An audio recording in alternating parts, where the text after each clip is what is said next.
you very much. And as you said, we hope that this shiur would make the turn for Refuah Shalema for Nathaniel, Shay, and Devorah, and we will see, Be'ezrat Hashem, we see the results of all the hardship that you put into this, all the toil, all the amelus, all the mesirut nefesh that's put into this. Be'ezrat Hashem, it should all be for Refuah Shlema quickly, speedy recovery. We also like to thank Chazaq and especially Rabbi that's always behind the scene doing so much for Klal Yisrael. It's just non-stop. He's around the clock and he's working intensely 24/7, and he does deserve a big Yashar Koach Be'ezrat Hashem.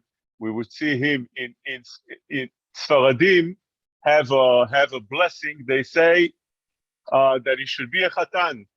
In Arabic, they call it Aris. Aris, Be'ezrat Hashem, he should become a Chatan very quickly and very soon. I'd like to take you, Amen, Be'ezrat Hashem. Thank you. I'd like to take you on a little bit different note on the topic of the power of speech. The topic is indeed the power of speech. And we'd like to introduce first what we starting right now in the Parshiot. It's interesting that we have the idea of Lashon Hara just in the parasha we read yesterday. It says, Lo tisa shem hashav.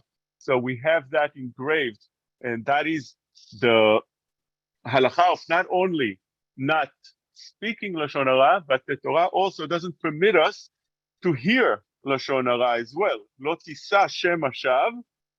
Rashi says, Hazara lemekabel Lashon Hara. So first of all, to point out the halakha, there's an isur to be mekabel Lashon Hara. But one that hears something that's nogea to him, it's applicable to himself. In other words, he wants to go on a shidur, he wants to go on a business partnership with somebody, and he's looking to hear if this person is honest, is good, is somebody that you really want to go into partnership with him or marry the boy, the girl, is permitted to go and seek information about that person. And once he hears something negative, he's indeed permitted to be what we call choshesh. He's allowed to think about, to have some kind of worry. Chashash means some kind of suspicion that maybe it's true, and therefore I'll take precaution. And I'm not going to go into the partnership. I'm not going to marry this candidate. But you're not allowed to be mekabel. In other words, there's a thin line between thinking that maybe it's true, and therefore I take a precaution and accept what he said. So that is what we found in our parasha. But I like to a little bit point out that once we start the new parasha, Parashat Truma, we are starting a series of parshiot that have to do with the building of Beit HaMikdash. So we have Truma, Tetzaveh, Kitisa, and so on, Pikudeh, speaking about the construction of Beit HaMikdash. In our parasha, Parashat Truma, is the building of the Beit HaMikdash. Afterwards, the exact clothing that each of the Kohanim must wear, and afterwards, it repeats how they build the Mishkan actually, and so on and so forth. Everything is starting with Parashat Mishpatim. Why is Parashat Mishpatim like a preface, like an introduction to the binyan of the Beit HaMikdash? Because Parashat Mishpatim tells us something very clearly, that one has to be very precise with what he's doing. He's not allowed to have any wrongdoing when it comes to especially judgment. And we'll see that a little bit on the Parshiot over here, and we'll see how it relates to our topic today. So to start off, we see that at old generations, I think it's up to this generation, it always used to be that when people used to go to Beit Din, we're not allowed to go to court, as the pasuk over here starts, the parasha, ואלה המשפטים אשר תשים לפניהם, ולא לפני עובד כוכבים. It says over here, ולא לפני גויים, ואפילו ידעת בדין אחד שמדמים אותו כדין ישראל. אל תביאו בערכאות שלהם. You're not allowed to go to courts unless it's a goy, or unless a person would not go at all to Beit Din, and Beit Din permits you to go to court. But you have to go to Beit Din. When you go to Beit Din, it used to be that in secular courts, the courts would always favor the ones that are strong, that are the ones that are wealthy, the ones that are successful, the ones that things are going well for them. And if there would be on the opposite side somebody who's not that successful, who's not so rich, who's not so things go well for him, he would usually end up most likely losing the case. This is how it's always been. It's always been as the powerful, as the strong ones always has his hands upright and always used to be more likely to succeed. It would be very hard for the poor person to overturn that equation. So therefore, the Torah speaks about that a few times in our parasha, and the Torah says that one is not allowed to judge in that way. And let's see how it starts. First of all, the Torah tells us in our parasha, "Veger lo toneh velo tilchetzenu ki gerim haytem be'eretz Mitzrayim," which means when we're dealing with a girl, what's a girl? A girl normally is simply someone who's a convert. But Rashi tells us that in few places we found this, that girl doesn't mean necessarily a convert. Anybody who's not in his place, is not the native at the place, which means he's new at the place. He just relocated from a different place. He's new in town. He's the new boy in the block. Is considered in Torah ger. That's what ger is about. Ger is also a convert, but not only a convert, anybody who's such. And the Torah says, "Veger lo tilchatzenu, lo toneh velo tilchatzenu." Why? Ki gerim haytem be'eretz Mitzrayim. We were also gerim in Eretz Mitzrayim. We're strangers. We weren't the natives over there. The Torah tells us this for 2 points. First of all, that when it comes to the court, to Beit Din, they have to make sure to judge a ger correctly, just like anybody else. But the Torah adds to that also that the perush over here is to each and every one of us, when we're dealing with other people, we have to be very careful when it comes to people that are more vulnerable, less protected, more people that it's easier to hurt. And therefore, when we speak to such people, we hurt such people, we say something that might get to them and hurt their feelings, the Torah says, "Ger lo toneh velo tilchetzenu." It's a violation of the Torah, and we'll see soon how bad it is. But when we're dealing with the topic of Lashon Hara, we need to know that it falls also under the category of Lashon Hara.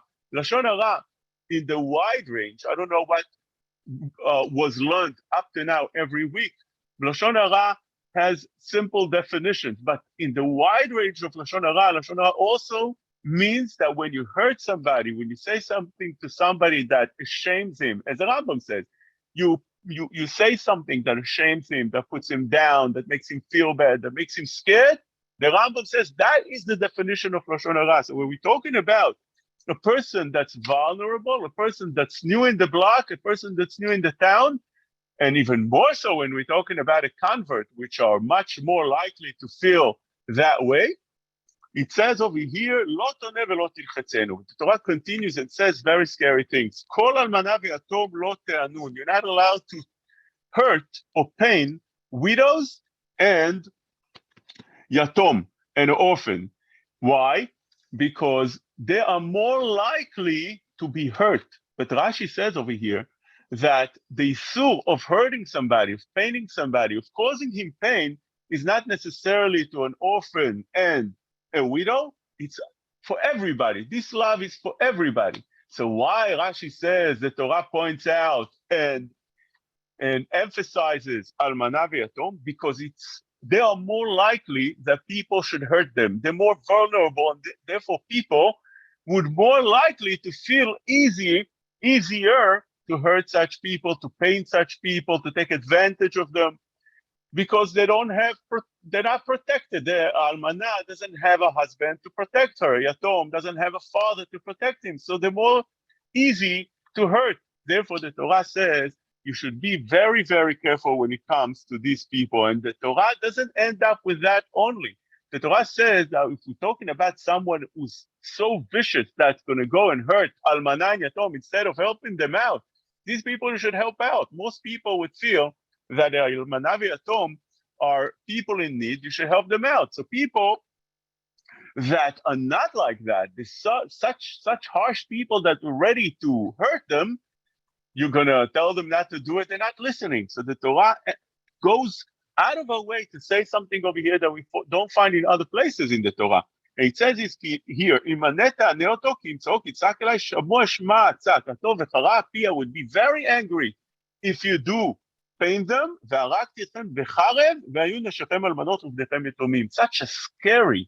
Such a scary punishment for hurting those that are not the ones that are not defendable. They don't have somebody to help them out and defend them.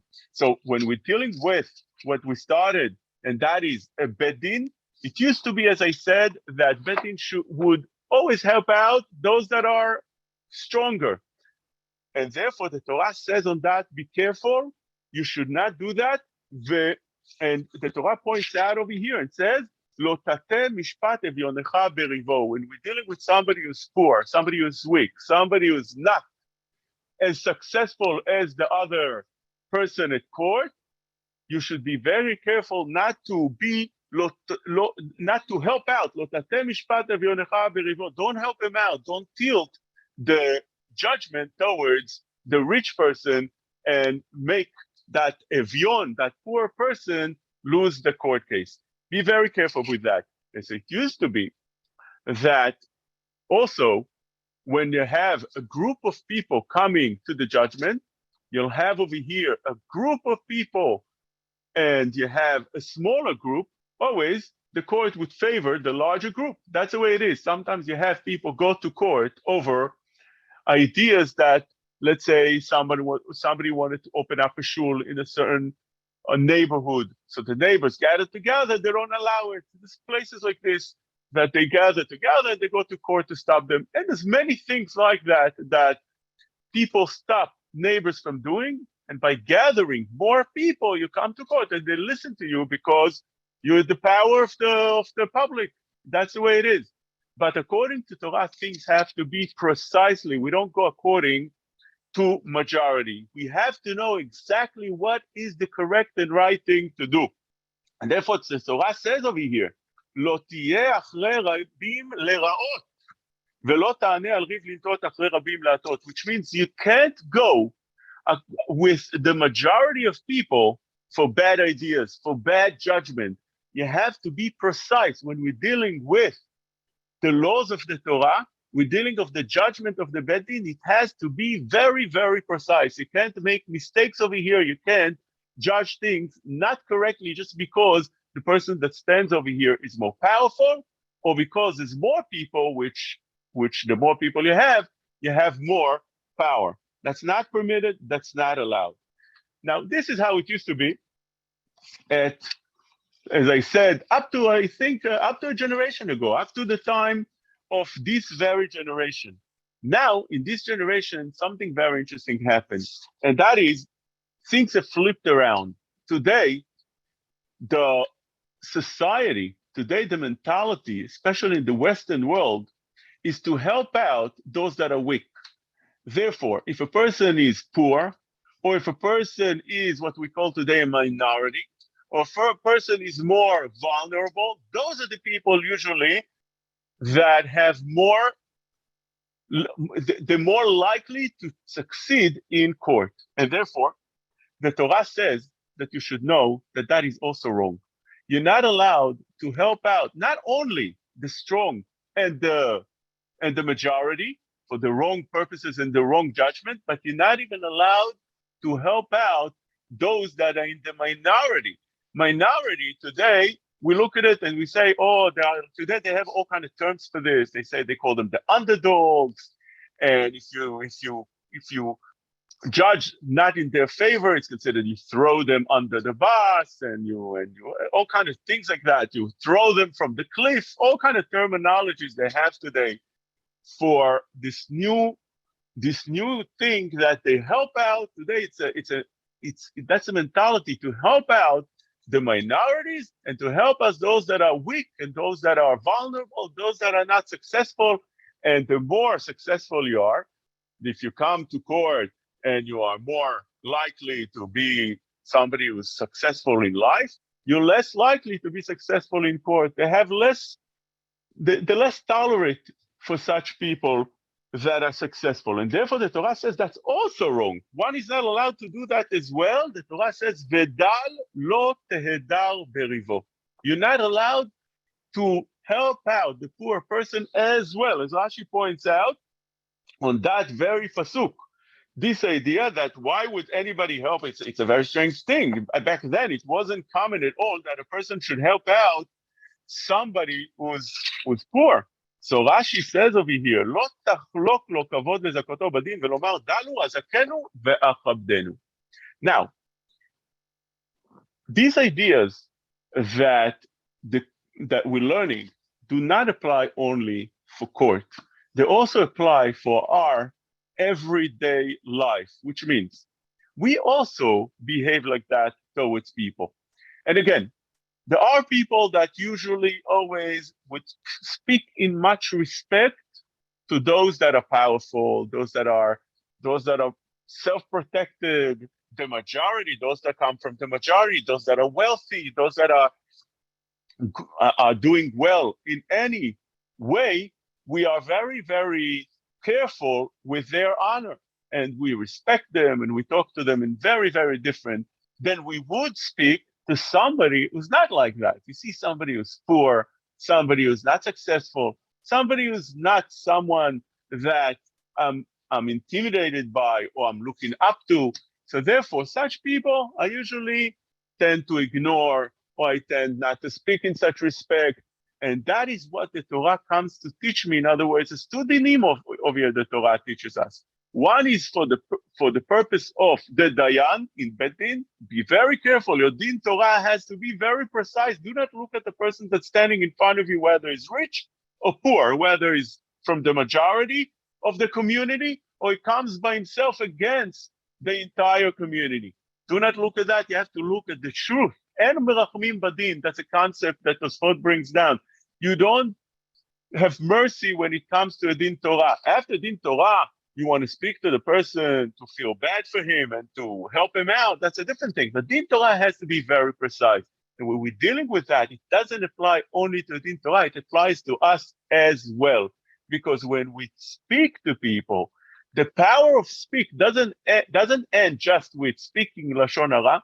Because as we're speaking today and we're seeing that judging somebody not correctly and favoring one over the other, that is extremely wrong. And the chidush that the Torah adds to that today is that sometimes, and some people have the tendency to do just the opposite. Instead of respecting as the first group, the rich or the wealthy or the powerful, some people tend to do the opposite, and they respect those that are not like that, and they disrespect other people. This is all wrong, because the Torah wants us to speak and relate to people exactly the way one would relate one to the other, and not change. Now, there are some times that one should respect some people more than others, as the poskim do bring down that you do respect certain people more than others, but it just means that you give them more honor. It doesn't allow you to give the other group, let's say the poor people, less honor. It just means that those that, let's say, that help out Torah, the Peluyetz brings down that if you have somebody who's rich, so HaKadosh Baruch Hu was chafetz bikaro. HaKadosh Baruch Hu wanted him to be successful, so you also have to treat him in such a way. You have Talmidei Chachamim. Talmidei Chachamim, you have to speak to them in much respect. And there is a group of people like that you have to speak in respect. But that only means that they only upgraded more than that.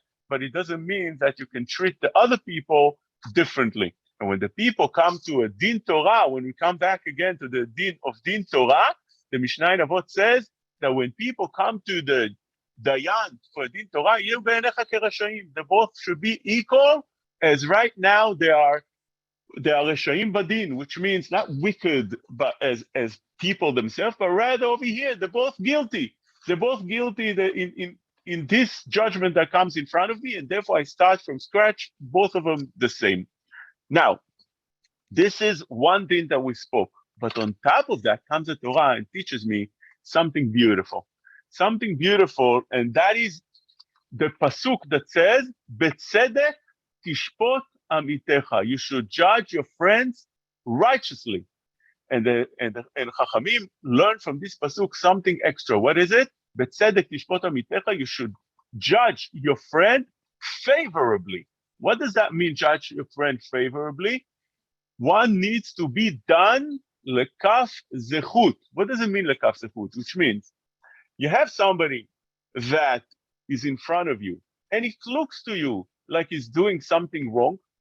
If you know that person is not a wicked person, the Rishonim or divide over here this ladun chavercha lekaf zechut, and they separate between those that are wicked, those that are regular people, and those that are very, very righteous. Those that are wicked, the Rishonim say, take a look in the Mishnah on Avot, the Rabbeinu Yonah and the Rambam, they all speak the same way, and they say, those that are wicked, you should always judge him to wickedness. In other words, not favorably. Somebody who's a bad person, somebody who's a rasha, and he did something that looks to you like he did a wonderful thing. He gave tzedakah. Don't think that he gave tzedakah l'shem shamayim. He gave tzedakah because he has a certain interest over here. He probably wanted to get something, so that's the way he was. That was his move to get that thing that he was aiming for.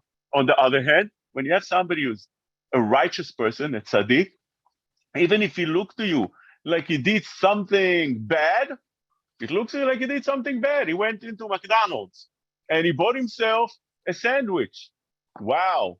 He bought himself a sandwich in McDonald's. How could that be? You see, he's a bad person.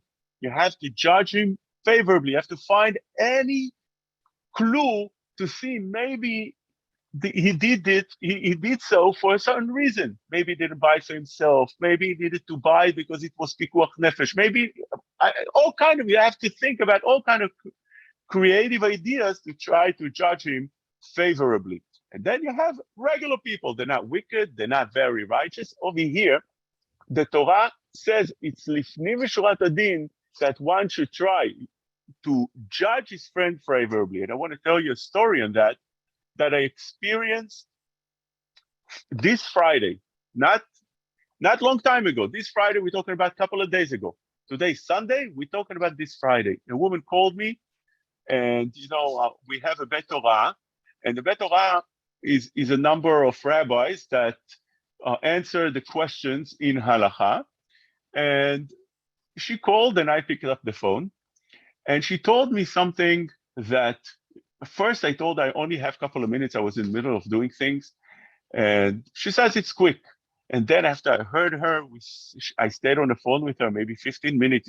It mamash was mind-blowing. She told me the following story, which I wanted to share with you. I think it's a big chizuk, and we'll see what it has to do also with the power of speech.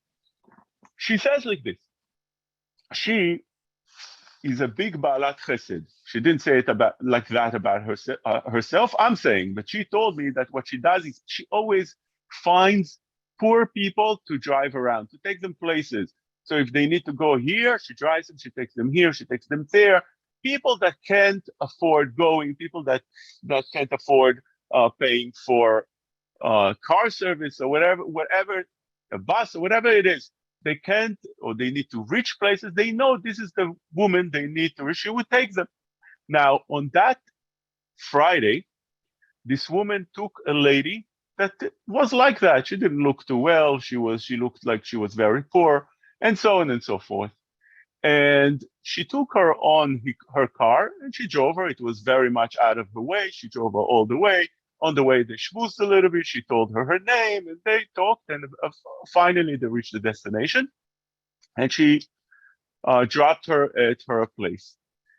And as soon as she's driving back, she looks at her passenger seat, and lo and behold, she sees that her pocketbook is missing. Unbelievable. The pocketbook is missing with all the documents, with her license, with her credit cards, with the money, with everything that she had in there. Everything is missing. So she thought maybe it fell under the seat. She stopped the car. She started looking here, there. She couldn't find anything. She called one of her friends. What do you do with such a thing? The friend says, call the police right away. This woman took your pocketbook. You have to try to find it. So she told her, no, I can't call on a yid. That's not permitted. It's not allowed. I'm not calling. But we have to see, how can I get my pocketbook back? She called her husband. The husband says, you know what? I have an idea for you. Why don't you call Shoimim? They're not going to call the police. They're going to help you out. They'll go, they'll find the lady, and they'll ask her to return it. And Be'ezrat Hashem, things will come to place. So that's what she did. She called Shoimim, and Shoimim go over there. She knew the name of the lady because the lady gave her name. She wanted to see if the name is correct. Maybe she made up the name. But the name, she looked up the name. She saw that the name matches the address that she dropped the lady, and the Shoimim right then went and knocked on the door of this woman, and they asked her that the pocketbook is missing, and we wanna see if you took it, bring it back. So this lady denied. She says, no, I didn't take it, and they starting to talk to her. Maybe this, maybe that. I didn't take it. They called the driver to come to the house. The driver comes. This woman, this Baalat Chesed woman, comes into the house, and she told him, maybe by mistake you took it together with your things. We're very sorry with this. She says, no, I didn't take it. I don't have it. She didn't know what to do. She was very, very on one hand, upset she lost her pocketbook and she can't get it. On the other hand, what is she supposed to do in such a scenario, in such a case? She calls her husband. She tells him, maybe something happened. Maybe I left it in the house. Her husband starts looking here and there. He doesn't find anything. It's not there. Eventually, long and behold, the husband sees it right by the door of the driver, which means she forgot to take her pocketbook with her. Imagine the feeling she had. She tells me she wanted the earth to open up and be buried. She didn't know what to do with herself. It was devastating. She didn't know what to do. At that moment, she just blamed somebody for something that they didn't do. It was so embarrassing. It was so heartbreaking. And she says, I felt that I didn't keep up to the nisayon. I tried to tell, and the reason she called me, she wanted to do, what is she supposed to do? That was her question. How is she supposed to fix this? How is she supposed to work out this? What do you call this? Avera, shaming somebody, embarrassing somebody, choshed b'ksherim. What are you supposed to do in such a scenario?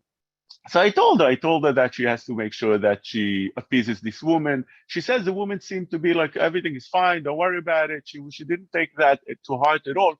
But she said that she doesn't know, maybe in the heart inside, she feels bad about it. She said that, I told her, buy her something that she needs. She said that it looks like she needs some help. She'll help her out and see that maybe that would appease her and get forgiveness for that.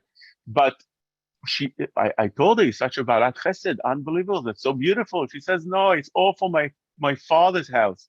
She says, my father used to have on every Shabbat a packed table of people that were extremely poor.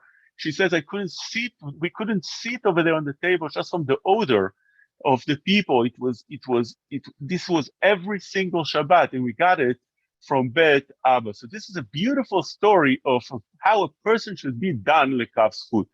But we all know another story of how a person should done lekaf zchut. This is a brand new story that I experienced firsthand not long ago, 2 days ago. Now there's another story, interesting story that you probably all heard, but let's see what we can learn from it. It's a famous story of a yeshiva boy that went once on, he had a flight, and before going on the flight, he bought himself a pack of cookies, and he sat down and he wanted to eat those cookies. And long and behold, the person that was sitting right near him put his hand and took a cookie from the cookie bag. He was astounded. What is that? Who does such a thing? You take a cookie from somebody else's pack. How could you do such a thing? But he felt, you know what? I'm going to be a tzaddik. I'm going to be righteous. I'm not going to say anything. He goes, what am I supposed to do? Make a scene right now? What am I supposed to do? So he takes a cookie again. He bites into it, and again, that stranger that sits near him pulls his hand and takes a second cookie. And then afterwards, a third cookie, and a fourth cookie, and a fifth cookie, until the last cookie is left. So he told him, you know what, you could have it. He took the last cookie, he ate it, and that's the way it was. When he went and boarded into the airplane, thinking, what a strange person, took half my bag. He didn't even say thank you afterwards. And who does such a thing? When he boards into the plane, he opens up his bag, and he looks inside and he sees his own pack of cookies. And he forgot that he put it inside, and this very pack of cookie was the other person's cookies. And he was the one that was taken from the other person while he was giving it so willingly, with a smile, without any problems. And what's the difference between these two stories? The difference between these two stories are something that we need to learn. Sometimes we come across scenarios that look as they look over here. They look like we are being mistreated, or it looks like something bad happened to us, or somebody did something that was not correct, not right. And there's two ways that we can react to that. Either keep quiet or speak out.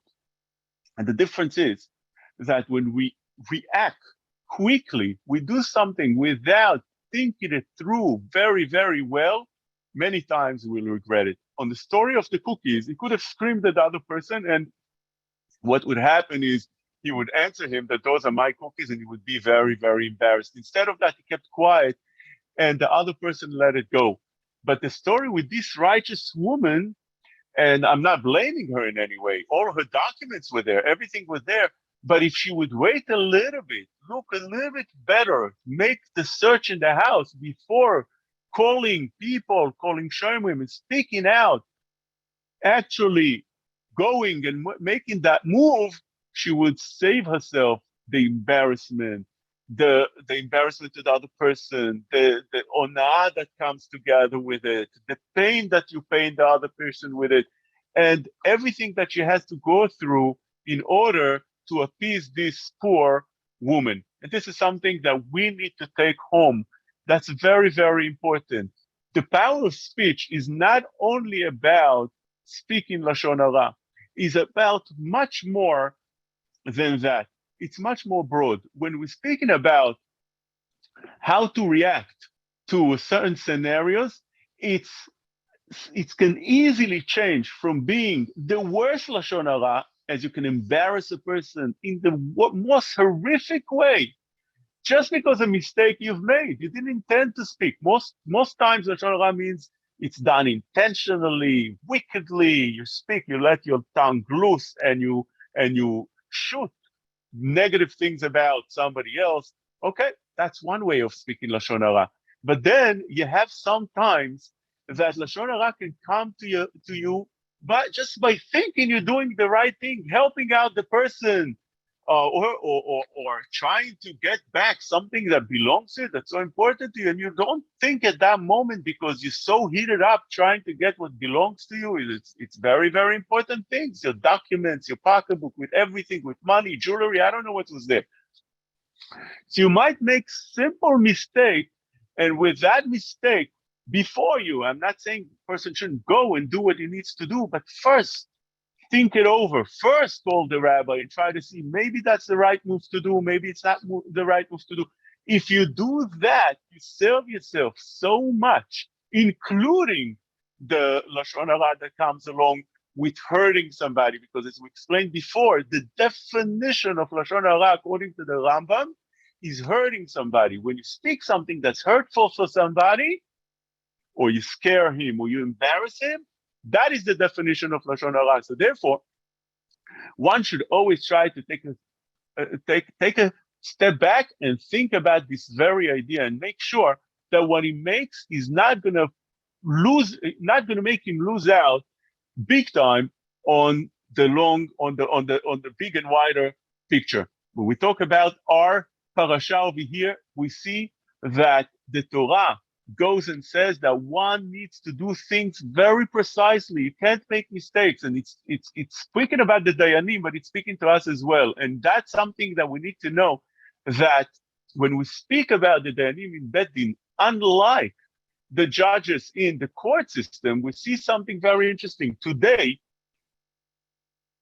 almost on a weekly basis, the city releases people from prison for crimes they didn't do, after they sat in prison for 30, 40, 50 years for terrible crimes, homicides, and all other things, all kind of other things. Today, with the new technology and with the DNA and all kind of ways to find out things that they couldn't do years ago, they see that those people they didn't commit the crime, and they let them go.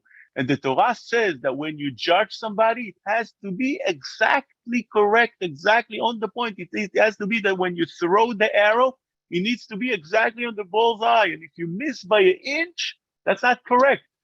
100 plus 100 is not 199. It has to be, it's not 199.999 also. If it's not 200, it's not correct. According to Torah, judgment must be exactly correct.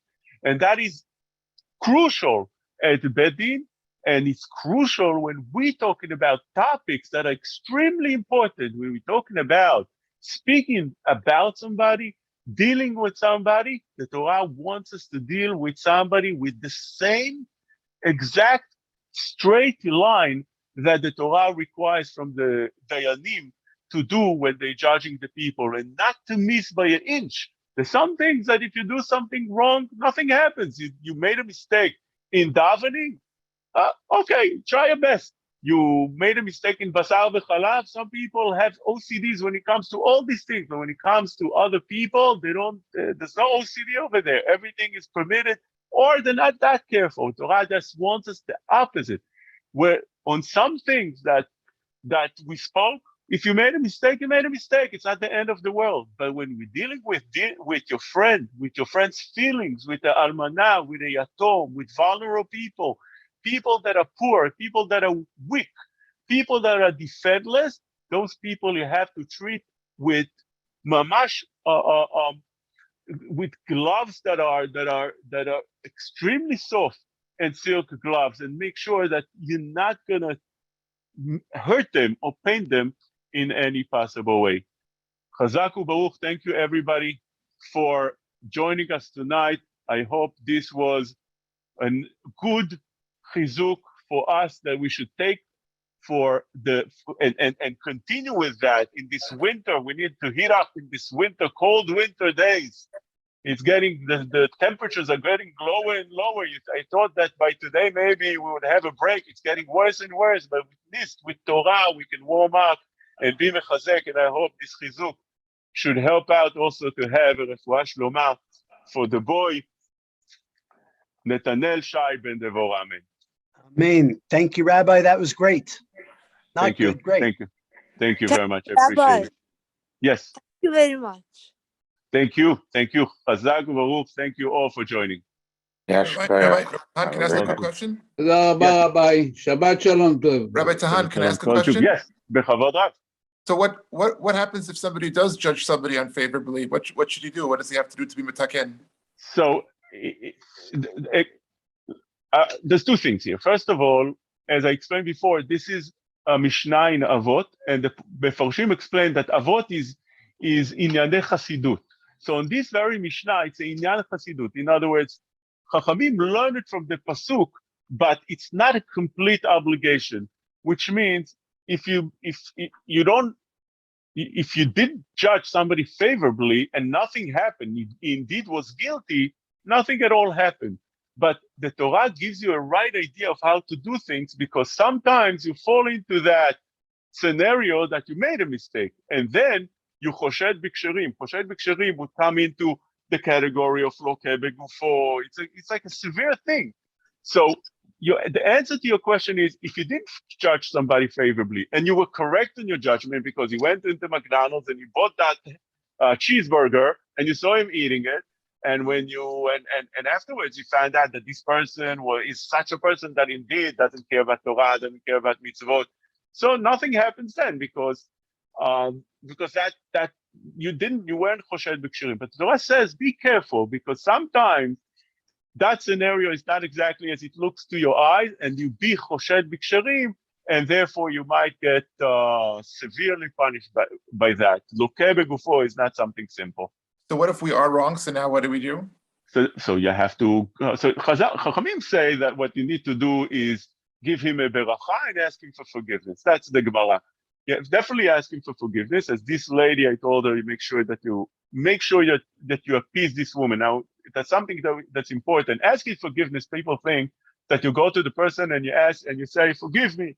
Say you've forgiven me. Sometimes in the yeshivot, I remember that. It's a funny thing. Before Yom Kippur, you go to every boy and you say, even people you hurt, say you forgive me. Say you forgive me. Oh, it's okay. No. Say you forgive me. Say you moichel zayin, moichel. That's not the way it works. So Eliashiv says you have to appease the person. If you didn't hurt the person, so good. But if you hurt the person, you did hurt the person, you have to appease. It's not enough to ask him. You have to see that the person is appeased. That's why I told this woman, buy her something. Usually when you buy something, so that means that you gave from yourself. You went out of your way. You spend your money. Money is something that has value. So when you do that, the person is appeased.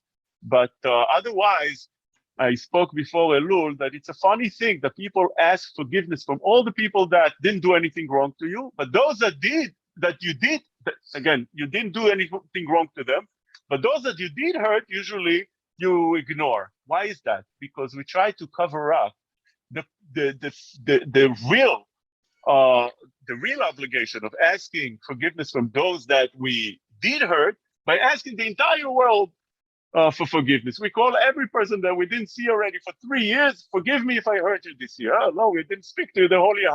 Why do we do that? Psychologically, to cover up, because we need to ask that neighbor over there, and we don't want to do that. So we want to feel good that we ask the entire world. But that is the answer to your question. You ask forgiveness, and Chachamim also add over here an interesting insight. They say you give him a beracha. Thank you. Shkoyach. Chazaq u'baruch. Good night. Kol tuv. Can I ask one question? You, Rabbi. Yes. You will. Mechavod. Thank you, Rabbi. Thank you very much. Thank you, Rabbi and Chazaq. I wanted to ask, what is the source that a ger refers to not just a convert, but also to anybody? Rashi brings this down, and it's brought down in a few places. But the pasuk says, "Ki gerim hayitem b'Mitzrayim." What does that mean? Gerim hayitem b'Mitzrayim. We were never converts. Gerim means strangers. Ger it's not a Torah. It's a translation of the word ger. If you take a look, it means a stranger. That's what it means, ger. We take it because the Torah speaks so many times that a ger is a convert. So we speak out, as we call it loosely, that a ger is only a convert. But the simple meaning of a ger means a stranger. Stranger in the land. You take a look, Rashi brings us down various places. Okay. Thank you. I looked for one Rashi, I saw it on the Almanah. But I was looking for it while you were talking. So if you do me a favor, text me and I'll send you sources. If you want, my number is 347666. Write it down. Yes. 347-666-3467. You may regret that you gave out that number. No. This number is a public number. Everybody has it. It's advertised in so many places. I'll be more than happy. Send me a message, and Be'ezrat Hashem, I'll send you the sources. Thank you. Pleasure.